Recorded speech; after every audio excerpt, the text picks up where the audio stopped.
Hello, and welcome to another edition of Why Are You Laughing at Me with your host, Gherkin And today I'm joined by the amazingly talented Abigail Munn of Circus Bella. Abby, can you tell everyone who you are and what you do? Hi, my name is Abigail Munn, and I am the co-founder, director, and ringmaster at Circus Bella. What is Circus Bella? So Circus Bella is the Bay Area's only official one ring circus. Um, and in the summers, we do free shows in parks and open spaces all around the Bay Area. And in the winter, we put up a little tiny circus tent up at downtown San Francisco. And then we're also scurrying around San Francisco at all times, doing lots of little projects. So That's amazing. I mean, San Francisco is noted for its history of circus arts, which I think a lot of people in the world don't know that New American Circus as a circus form kind of got its start here in San Francisco with the Pickles. And then after the Pickles slightly after the Pickles came Cirque du Soleil in Canada. But the Pickles really started the New American Circus movement, and I really see Circus Bella as a continuation of that. yeah, I always say that we stand on the shoulders of the Pickle Family Circus. So um, I actually started with the Pickle Family Circus with their when they had their school up on Potrero Hill when I was 9 years old, and taking classes from Wendy and Hannah and Karen Quest, and I started taking a Saturday circus class, and I just fell in love with the art form. And now we just a few years later, and but I also grew up going to the Pickles as a kid. I'm a San Francisco native, and this was very much part of um, my culture of my growing up. And um, so I co-founded Circus Bella with David Hunt, who's he was a spectacular slack rope walker and also amazing circus human juggler, knower of all things. That's yeah, and so we co-founded this company together. The phone call came in 2007. Can you believe that? 19 years ago. Wow. And then our first show was in 2008. Um, but we were very aware of this culture of circus in the Bay Area, and we really wanted to. The Pickles at that point were not performing anymore, and we really wanted to continue in that tradition, give our own twist to that tradition. But there's some things that are very clearly influenced by the Pickle Family Circus in all of our shows. We have a live band. We do a big juggle. It's sort of a hybrid between traditional circus, and then all of our performers have acts, but we also do some ensemble work together. And that was a big part of the Pickles was the sense of ensemble Yeah. and the big juggle and so on. Um, Circus Bella is called such because Well, the story of the name is actually a little silly. It is a beautiful circus, and the name is, I think, actually has become the best name ever for us. yeah. But when we started the company, David and I had these weekly meetings at Boogaloo's on Valencia Street to decide.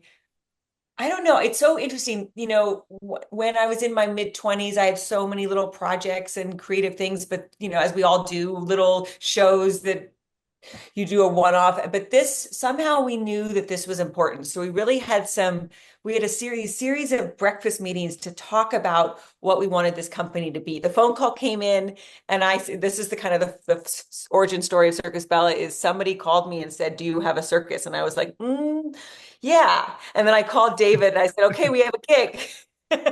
So we had a circus. So we were trying to come up, we had these weekly meetings about how we wanted this to be different. And I don't know, it's like there was somehow we took it very seriously. Um and one of the things, and every week we're like trying to come up with the best name possible for this circus. Like Circus Catastrophe, Circus, there's all these kind of really more weird names, and then we couldn't come up with the best name for the circus. So we said, well, we were performing at Bella Winery. I was like, well, let's just be Circus Bella for the weekend, and then we'll come up with something better when we're done. And then And I think it sort of saved us from our artistic, there are these moments that it kind of saves you from your artistic self a little bit. Yeah. Um, and actually, it really has truly become such a good name for us. I think it speaks to what we do. I mean, it is a beautiful circus. Um, and it's light, it's easy, it's actually good for making posters, all these things Yeah. that you realize.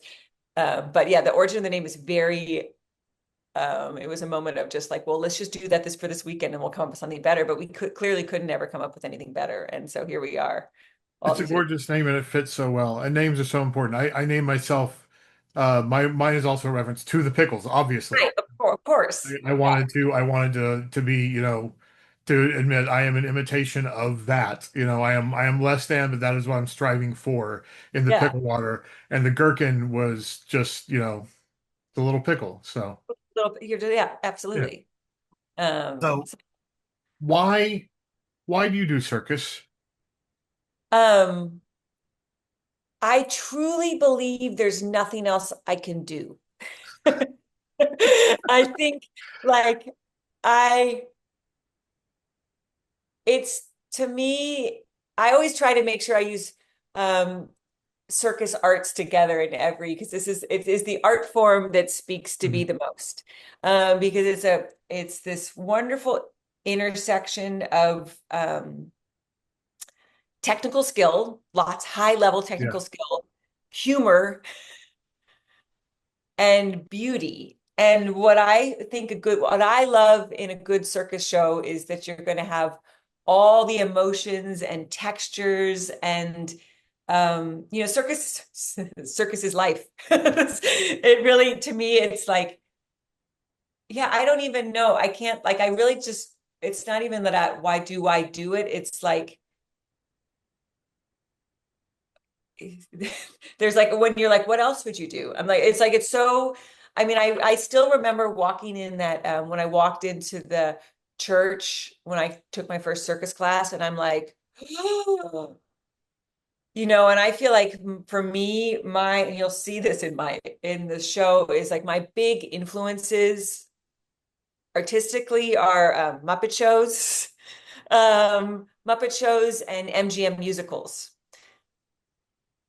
very nice. And you kind of see that, I think. Absolutely, absolutely. And You, and and to you see clarify that. for listeners, when you say walk into the church, you're referring to the Pickle Family Circus School, Yeah. which back in the Yeah, 80s, in the 80s was at 19th and Missouri. which was an old abandoned, not an abandoned church, but a church It building that was an they old bought. church. Yeah. Yeah.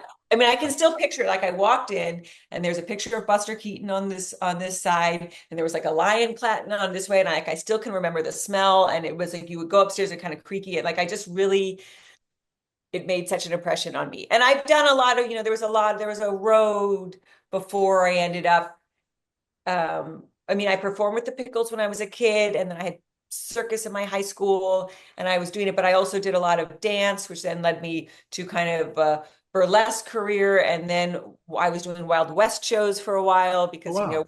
thing leads to the next thing. And then, but that still kind of falls in that somehow. I love variety shows. I love Mhm. cabaret. I love, um, I don't know. There's definitely,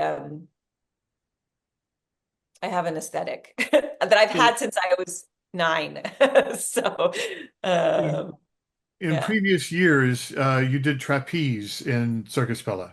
Yeah, so I started out as a trapeze artist, and my first teacher, I had 3 great teachers over my lifetime. I had Wendy Parkman was my first teacher, and then Helene Turcotte and Elena Panova. I just had this Wonderful. three, I was so lucky. And when I started Circus Bell, I was a trapeze artist, and I worked as a trapeze artist all the way through till the pandemic. And then during the pandemic, I retired, but I wasn't quite done with performing. And I always like to make myself highly uncomfortable and do things I don't know how to do. So I decided to, yeah, I wasn't done. I was still wanted to have a costume. So I decided to become the ringmaster. And now I mean, I'm slowly, I think I have, it takes 11 years to be good is my number. And so I'm year 4 or 5, so I've got a few more years, but I'm getting better. You're doing a really good job. I've seen the show with your Yeah, ringmaster for a yeah, couple of years, and it's yeah, really you're really solid. And yeah. my Yeah, personal philosophy is absolutely run towards the thing that you're afraid of. I was, I without knowing it, I had so much anxiety as a child, just constant flowing all the time, high level anxiety. I thought I was a coward, and I was yeah, afraid of everything, and so it became my philosophy to run towards the thing I was afraid of, to force myself to do things, and I think as an artist, that's incredibly valuable. yeah. So, I too am as a child, was a highly anxious person. Yeah. So, and still am a highly anxious person. Um, but it's been really fun, and like I just feel like year one of ring mastering, I was just terrified the whole time. I never used to even speak into a microphone. I was scared to even speak into a microphone. Somehow, Hmm. hanging by a trapeze in a thong, it was easier than speaking into a microphone. And now I sing songs. So, um, uh, so it's fun. It's fun. And I feel like this role I can grow into for a while longer. So, and there's So, like a, yeah. sorry, when did that switch flip for the microphone use? For me, I was a assistant managing an all ages punk club in my 20s, and I could not get up on stage to introduce people for the life of me. I just could not do that. And then one day a flip just switched. I'm like, oh, I can do this. And that's when I started becoming a performer. When did that switch flip for you and how? I think it only switched like 5 years ago. So it's really new because when we started, I would always make David make the announcements and do all this kind of stuff, and I would kind of hide in the back all the time. I mean, you've been following, we've been friends for a while, and Yeah. you've seen us go, and you never would have seen me. I would have never gotten even near the microphone where we made an announcement. And then I started, and I practice. And so I just started practicing and doing it and just getting confident in, but yeah, I was like, I got it. Also, I think it was like, I have to do this. There's a kind of an urgency. If like, if I want to get to this next chapter, if I want to achieve this like next creative idea I have to get over this fear and I have to just do it. But I feel like that's been scarier. Like somehow trapeze was not scary. There's this is the new philosophy I've been working on for the last few weeks. This is new thoughts for me. It's a culmination of a lot of thoughts over a lot of time, but I will expose it to you and see what you think. I think talent, or what we perceive as talent, it breaks down into three things, and they are skill level, whether that's innate or something that you've had to grind, and usually it's the latter. It's skill level. It's your virtuosity. It is um, comfort. It is this sense of comfort in your body and your art and what you're doing. And there's a third factor. We won't even go into that, but I think comfort is so much a huge part of what defines what we perceive as talented or even worthy in the arts. And finding that comfort, not even confidence necessarily, because confidence can be faked, but actual comfort in what you're doing is Yeah. such a huge part of being a successful performer. Well, and I think at this point now you spend this much time, and it just takes time. For me, I'm a nervous person, so it was like Yeah. not a natural. I mean, I always wanted to be a performer, but was scared me. But now I feel like I get into the ring, and I've just lived. I'm comfortable. I've lived my life, Hmm. a better part of the longer, more than half my life on stage. That's So wonderful. it's fun. It's really fun. So, and I'm having more fun because I'm more comfortable. Yeah, exactly. So so the cast of Circus Bella changes from year to year. It has changed many times over the last almost 2 decades. Who is the current cast? Yeah. So, but the way we do it, it kind of is this slowly morphing cast. It's like we don't always have, it's not like a complete changeover, but one person leaves to go do something else and somebody comes in and we have this kind of, because um, I do love working with people for a while, and that kind of relationship of people on stage, actually. So, long, and then also people leave and come back and Mhm. all the things. So let's see, let's make sure I don't miss anybody. But I have Tristan Cunningham is back with our as our Wonderful. this summer, which is really fun Yeah. She was one of the original members, and she came back last summer to do the clowning. And then we kind of had this idea of what we wanted to do for this summer show last year. So we received a Gerbode Foundation grant, which is amazing, Okay. which allowed us to bring in Michelle Matlock in, who's Yeah. a fantastic clown and has been my clown whisperer over the years. She just has such good instincts. And so we got to bring her in, and actually she came and worked with the whole company for the show and with Tristan, and just helped us map out the clowning for this whole show. So we'll see. I think we've got some pretty, it's going to be, I mean, I think it's funny. Um, so Tristan Cunningham, and then we have Mia Fan, who is going to be doing, she's a young up and coming performer, and she was our intern last summer. And during the winter, she did a hand-to-hand act with Tony Okay. Cannon, we'll be doing in the show with, so Tony I and saw Mia. that. And then Mia will also be doing an aerial act as well, which is Okay. really exciting. Dora, who's been a long-term member of the company, last minute got a contract in Australia, and things shuffle, Mhm. which is good. I do miss Dora desperately. But Mia's gonna do great. And then we have Jack Weinstock is gonna do foot juggling, Okay. which is great. Yeah. And And was Jack in the show last year as well? I've known Jack Jack was was in the around. show. Yeah, Jack was in the show. She debuted her foot juggling. She's been Yes. with us as a crew member and still does a lot of beautiful prop creations. And it's just kind of our, I don't even know, we can't survive without Jack. But then Jack went to China for a summer, or Uh, for better part of a year, and learned how to foot juggle, and then came back as one does. So Jack's going to be doing that. And then we have another, um, Elise is our contortionist. okay. Elise, and then she's been working with us, and then Tony and Mia. I'm trying to make sure that I'm going down the line. And then we have another, so we're, especially for our summer shows, I'm starting a program where we have interns, and I'm really trying to support the next generation of circus artists in the ring. So they're a duo juggling act. They're 17. Oh, And they came up through Kinetic Art Center, Collie and Page. So they're going to be they're better jugglers than me. So I was like, well, put you in the ring. And then we have Chloe Summers, who has been the hula hooper from Club Fugazi. okay. And she's going to come and do our show for the summer. She's a fireball of energy. And then Garrett Allen is going to stack chairs. And I apologize in advance to anyone who I just forgot off the list. But it should be a pretty fun show. And then what I'm trying to do, just generally speaking with the clowning, is so Jamie and Natasha, the trio, will be back in the winter. So I'm just trying to Okay. keep because now that we're doing all these, um, the challenge now with constantly having a show is you want to make all your shows different so that people still Yeah. keep.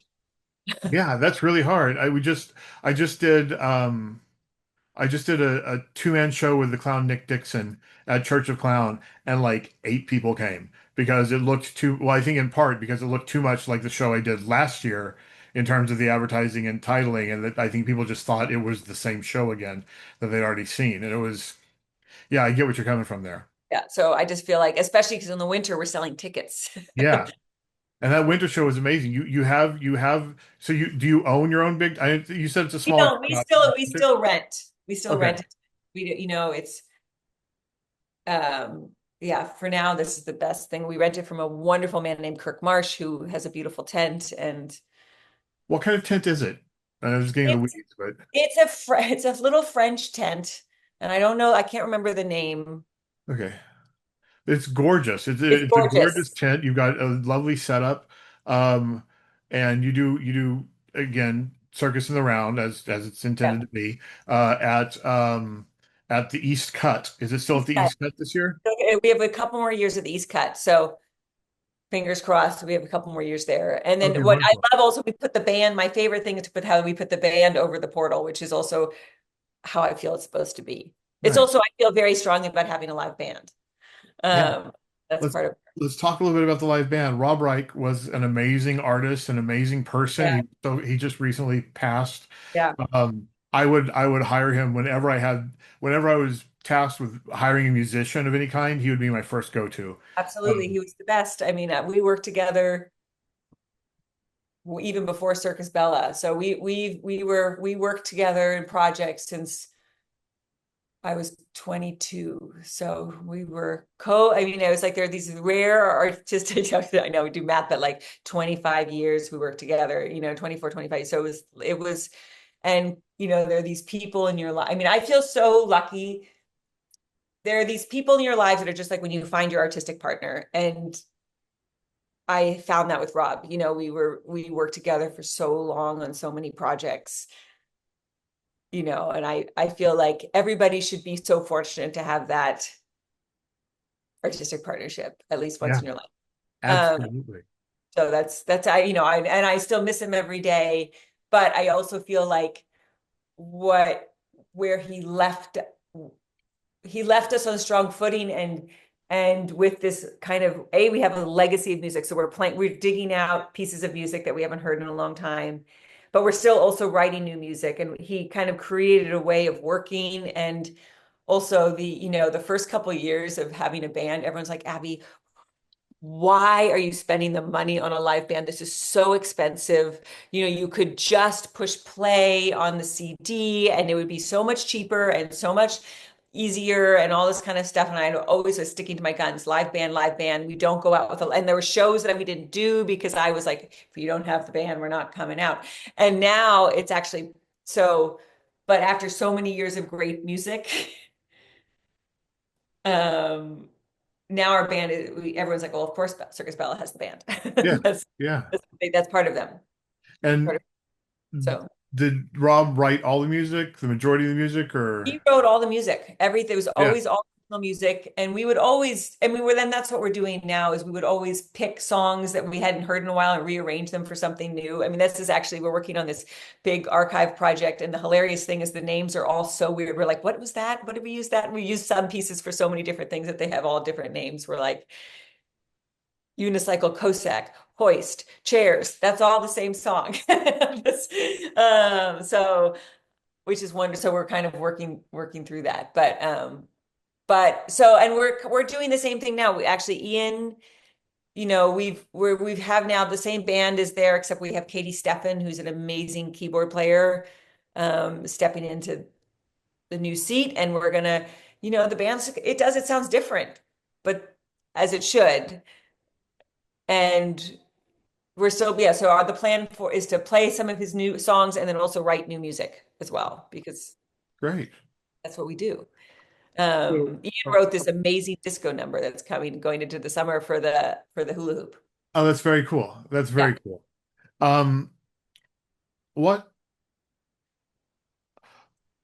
what are some of the pros and cons of doing this? Not the live music, but doing circus for a living, being a working artist, but specifically in circus arts. Um, well, the pro is you get to run a circus and you get to be, and I get to create.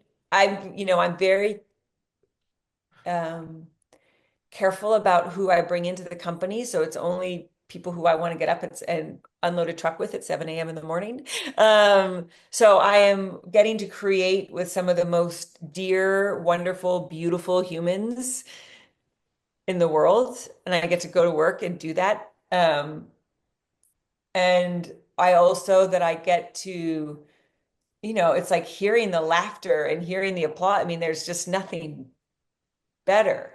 And even once we pack the truck and just like seeing the space and the energy in the space once the truck is gone, or even when I drive by or walk by the spaces where we perform, like every time I walk by the East Cut, I'm like, ooh, there's a little circus dust over there. I love that. Um, that's the pros. The cons are, it's even after 19 years financially, like today there's cash in the bank and I know I can pay everybody, but it's stress. I mean, I'm definitely like sweating and like I have panic attacks in the middle of the night because is everything, people from the outside think that like, oh, Circus Bella must be loaded. I'm like, whew, Not so much. Yeah. We are barely hanging on. But we've been barely hanging on for, 18 and I years. do 19 years. So that's pretty cool. And every year, you know what every year we get a little bit better. And I love that. And so, I mean, I work, I mean, you have to love what you do because I am a certified workaholic. Um, and completely obsessed. Which you have to be, I think. I've o- I've only ever produced my own work except for when I've had theaters who co-produced. Yeah, right. And the only times I've ever not just lost money hand over fist is when someone else is co-producing. Yeah, It is so hard to make a living as a working artist if you're not within the industry in some way, or yeah, the entertainment industry that has all the money. And yeah. so my goal is to, do this for a living to a degree that I can make enough money to do it for a living where I don't make money. Right, right. Absolutely. Well, yeah. So, I mean, and I feel like it's the summer, by now, the sort of the summer show kind of, I mean, they both of our shows, actually the winter show is more tenuous than the summer show, but it's a newer venture. Because it's more expensive. The summer Mhm. show at this point we have it, it pays for itself. Yeah. Well, I mean, you're doing grants and you're doing Right, we free just with shows. grants and lots of fundraising. I'm always asking people for Yeah. money, and then all the extra like individual fees from all the different locations that we go Mhm. to. And the winter show still we have to fundraise because tickets sales don't cover the cost of the show. Yeah. Well, that would Uh, be incredibly expensive. And you're doing it in San Francisco, which is one of the most expensive cities on earth. and It's we just try and we pay people not brilliantly, but yeah, but okay. But we're like, yeah, no, we at least will like you're not gonna. It's okay. yeah, yeah. I'm sure So everyone who works for Circus Bella is happy that they get to get paid to do their art yeah, and I pay people and for with what they're rehearsals paying. and all the things. So I Yeah, mean, I wish I could pay people more, but it's not terrible. It's in kind of industry mid-level. yeah, that's great. So Um, yeah. But so I you, mean, I think it's this common misnomer. So everyone always thinks that ticket sales should cover the whole, but if ticket sales were if we had, I mean, I see us more as an arts organization than yeah, like a for-profit business. So if ticket sales, we're getting to nitty-gritty, cover only if we only had ticket sales coming in, we wouldn't have our sparkly costumes. We wouldn't have a band. We wouldn't have there be just the show, the level, the quality of the show mhm. and the texture and the depth of what we're able to do would go down. Yeah. What you make a new show every year. Yeah. Two. You make two new shows every year now. Um, what is your process for creating a new piece or a new show? And what is your theoretical framework for knowing if it's going to be any good before you get it in front of an audience?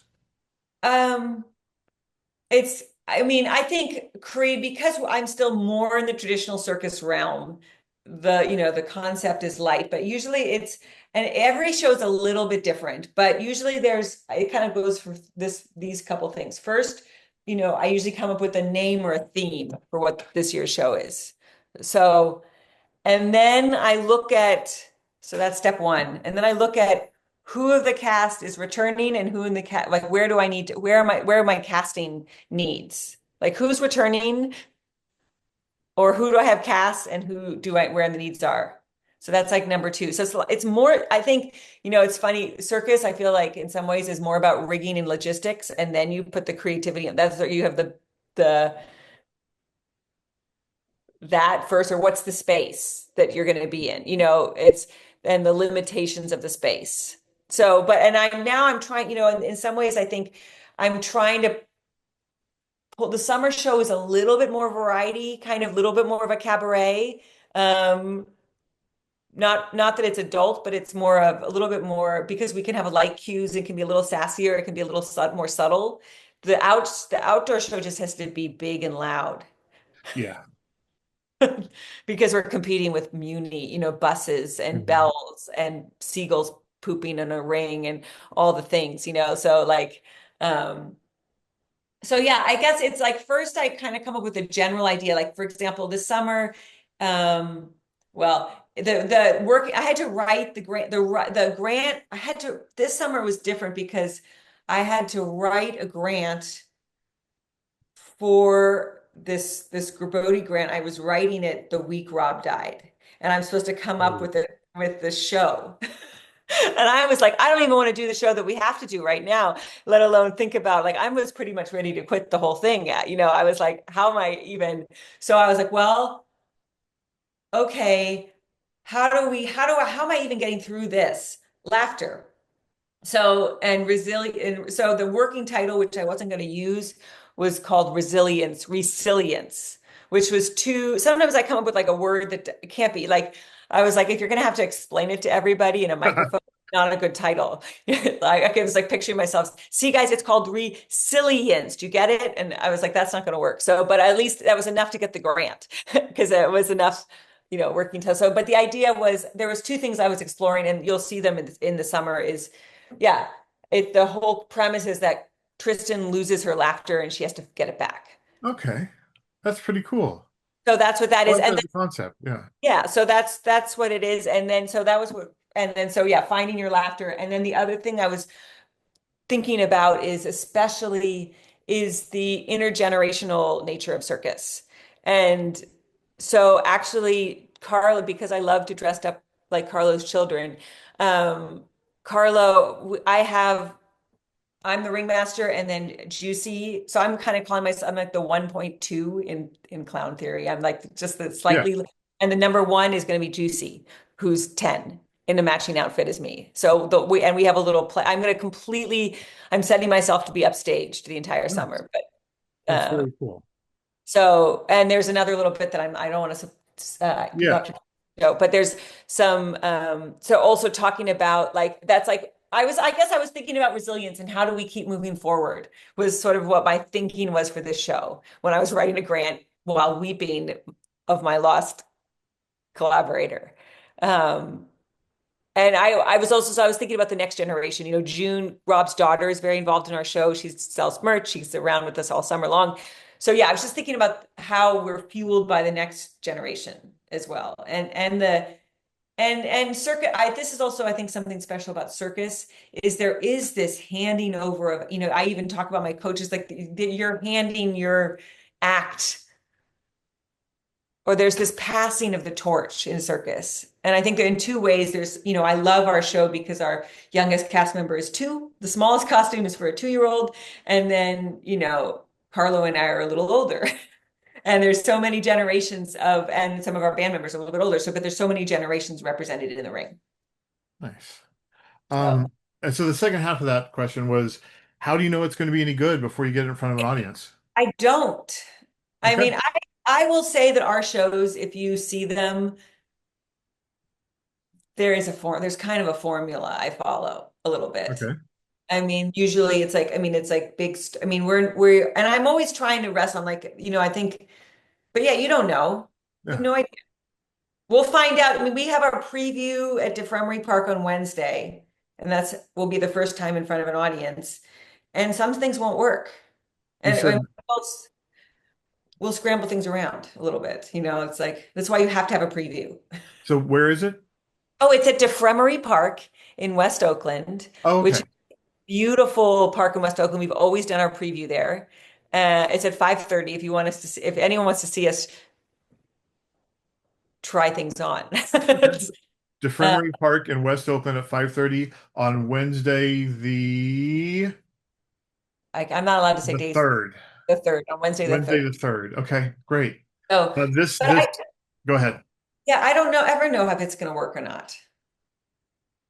Um, I have a gut feeling and yeah. something's wrong. For me, as a clown, it's very different. As a clown, there are like two, and I've talked about this on the podcast before, there are two main frameworks, which is I want to make the audience laugh, or I want to make me laugh. And I fall in the latter category. As long as I can make me laugh, as long as it fits my taste, which is that third part of being talented, is having some kind of taste, Yeah. some kind of knowledge of what does and doesn't work. If I make me laugh, if I find it funny, then I'm happy. As long as we accomplish the joke that I wanted to accomplish the way I want to accomplish it, it doesn't matter if people laugh because Yeah. I did the thing I meant to do. Yeah. Whereas the other side is it's all about living and dying by the audience. And I think they're both equally valid. Just one of them doesn't fit my ego. Yeah, well, and I think I will say that, yeah, I mean, I think I do, and I sort of there's a trust of like at this point, I have a good sense, sort of, it's the same thing Mhm. of what a show is. And then I'm listening, the whole time, those first couple shows, I'm listening to the audience. And I Yeah. not and even to the feeling, I mean, it was the same thing was on the trapeze. I remember that first time when you would debut a new act, or also I this is a little racy for this show, but I used to do the first, and this was like a moment of learning about timing in the audience, is I used to do a reverse strip.